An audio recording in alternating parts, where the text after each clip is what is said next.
नमस्कार, news today India में फिर से आप लोगों का स्वागत है। आने वाले 26 अप्रैल आप सभी को बताने की कोशिश करेंगे। रायगंज लोकसभा केंद्र में आने वाले 26 अप्रैल को लोकसभा चुनाव का दिन की घोषणा की गई है। इस वक्त बड़ी खबर लेकर आए हैं कि द्वितीय दफा में ही जो है रायगंज लोकसभा केंद्र में चुनाव होगा और दिन आपको बताने की कोशिश करेंगे। जो 26 अप्रैल को रायगंज लोकसभा केंद्र में चुनाव होने वाला है, एक एक करके पूरा विषय जो है आज इलेक्शन कमीशन ऑफ इंडिया द्वारा जो प्रेस कॉन्फ्रेंस के माध्यम से की गई वह बताने की कोशिश करेंगे। पहले ही बता दें कि पश्चिम बंगाल में कुल जो है 7 दफ़ा में चुनाव होने वाली है तथा पूरे भारतवर्ष में जो है 7 दफ़ा में चुनाव होगी, जिसमें से पश्चिम बंगाल आपको बताने की कोशिश करेंगे। पश्चिम बंगाल में 7 दफ़ा में चुनाव होगी, ऐसी ही प्रेस कॉन्फ्रेंस के माध्यम से जानकारी दी गई है। पश्चिम बंगाल के साथ साथ बिहार तथा उत्तर प्रदेश, यानी कि 3 स्टेट बिहार, उत्तर प्रदेश तथा पश्चिम बंगाल, इन तीनों ही स्टेट में कुल 7 दफ़ा में जो चुनाव होंगे उस 7 दफ़ा में जो है पश्चिम बंगाल, बिहार तथा उत्तर प्रदेश में चुनाव होंगे। आपको बताने की कोशिश करेंगे कि 19 अप्रैल को जो है पहली दफ़ा का चुनाव होगा तथा 1 जून को जो है अंतिम यानी कि 7म दफ़ा का चुनाव होगा तथा 4 जून को पूरे भारतवर्ष की कुल जो 543 सीटें हैं उन 543 लोकसभा की सीटों की रिजल्ट यानी जो निर्णय आएगा निर्वाचन का उसकी घोषणा की जाएगी।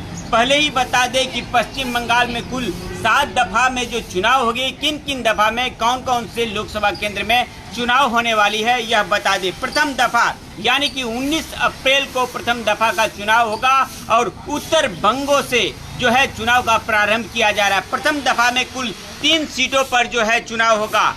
प्रथम दफ़ा में 19 अप्रैल को कोच बिहार लोकसभा केंद्र, अलीपुरद्वार लोकसभा केंद्र तथा जलपाईगुड़ी लोकसभा केंद्र, इन तीनों केंद्रों में जो है प्रथम दफ़ा में चुनाव होगा। द्वितीय दफ़ा में चले आते हैं। द्वितीय दफ़ा का चुनाव जो है 26 अप्रैल को होने वाली है, जो कि रायगंज लोकसभा केंद्र, बालूरघाट लोकसभा केंद्र तथा दार्जिलिंग लोकसभा केंद्र, 3 लोकसभा केंद्र में द्वितीय दफ़ा में चुनाव होगी, जो कि 26 अप्रैल को होगी। फिर से बताएंगे, रायगंज लोकसभा केंद्र, बालूरघाट लोकसभा केंद्र तथा दार्जिलिंग लोकसभा केंद्र, इन तीनों लोकसभा केंद्र में द्वितीय दफ़ा में 26 अप्रैल को चुनाव होगी।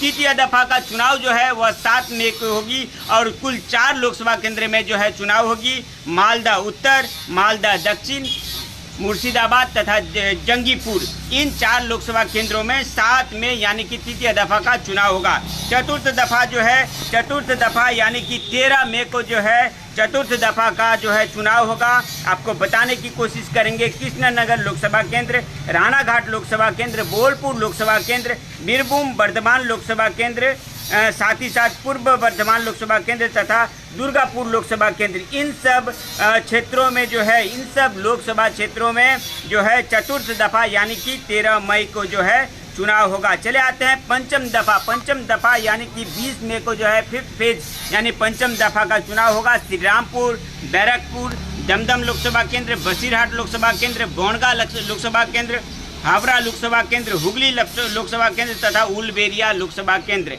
पंचम दफ़ा 5th फेज में 20 मई को जो है चुनाव होगा। फिर से एक बार बताएंगे, श्री रामपुर लोकसभा केंद्र, बैरकपुर लोकसभा केंद्र, दमदम लोकसभा केंद्र, बसीरहाट लोकसभा केंद्र, बोनगा लोकसभा केंद्र, हावड़ा लोकसभा केंद्र, हुगली लोकसभा केंद्र तथा उलबेरिया लोकसभा केंद्र में 5th फेज में चुनाव होगा। अब चले आते हैं 6th फेज यानी कि 6ठ दफ़ा जो है उस दफ़ा में कहाँ चुनाव होगा, जो कि 25 मई को चुनाव होगा। पुरुलिया लोकसभा केंद्र, बांकुरा लोकसभा केंद्र, झारग्राम लोकसभा केंद्र, काथी लोकसभा केंद्र, मेदिनीपुर लोकसभा केंद्र, तमलुक लोकसभा केंद्र तथा घाटाल लोकसभा केंद्र, इन सब क्षेत्रों में 25 मई को यानी कि 6th फेज में जो है चुनाव होगा। फिर से एक बार बताएंगे, पुरुलिया लोकसभा केंद्र, बांकुरा लोकसभा केंद्र, झारग्राम लोकसभा केंद्र, काथी लोकसभा केंद्र, मेदिनीपुर लोकसभा केंद्र, तमलुक लोकसभा केंद्र तथा घाटाल लोकसभा केंद्र में 25 मई को चुनाव होगा। 6th फेज में 7th फेज में यानी कि अंतिम फेज में किन सब क्षेत्रों में चुनाव होगा। 7th फेज यानी कि 7म दफ़ा का जो चुनाव है 1 जून को होगा। आपको केंद्र बताने की कोशिश करेंगे। उत्तर और दक्षिण कोलकाता जो केंद्र है लोकसभा चुनाव का, वहां पर चुनाव होगा 1 जून 7म दफ़ा में। कोलकाता आपको बताने की कोशिश करेंगे। कोलकाता लोकसभा केंद्र, उत्तर और दक्षिण कोलकाता में, साथ ही साथ मथुरापुर लोकसभा केंद्र, डायमंड हार्बर लोकसभा केंद्र, दमदम लोकसभा केंद्र, बारासात लोकसभा केंद्र, बसीरहाट लोकसभा केंद्र तथा जादवपुर लोकसभा केंद्र।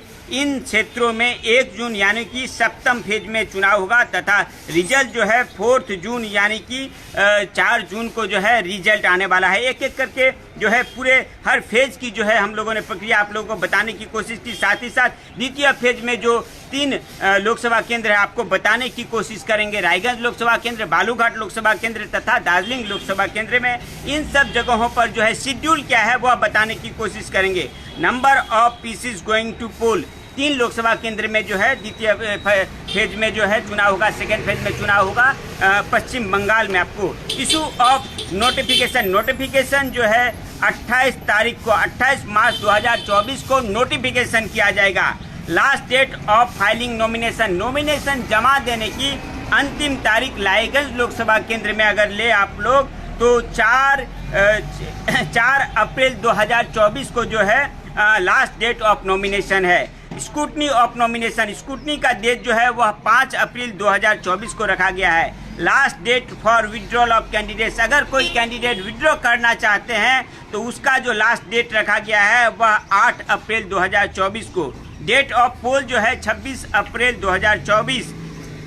काउंटिंग ऑफ वोट्स जो रायगंज लोकसभा केंद्र की है वह 4 जून 2024।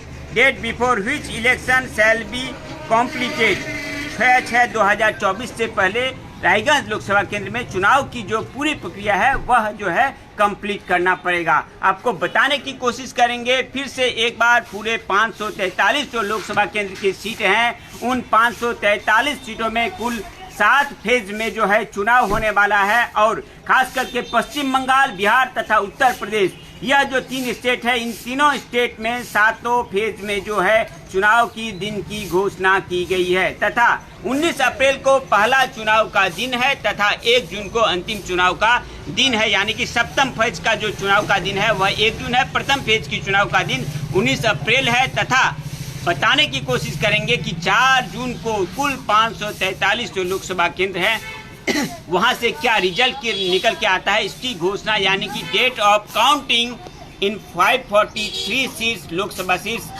वो जो है 4 जून को होने वाली है। जुड़े रहिए इसी तरह की हर छोटी बड़ी खबर, न्यूज अपडेट, इन्फॉर्मेशन जानने के लिए सबसे पहले तेज और सबसे पहले न्यूज़ टुडे इंडिया के साथ।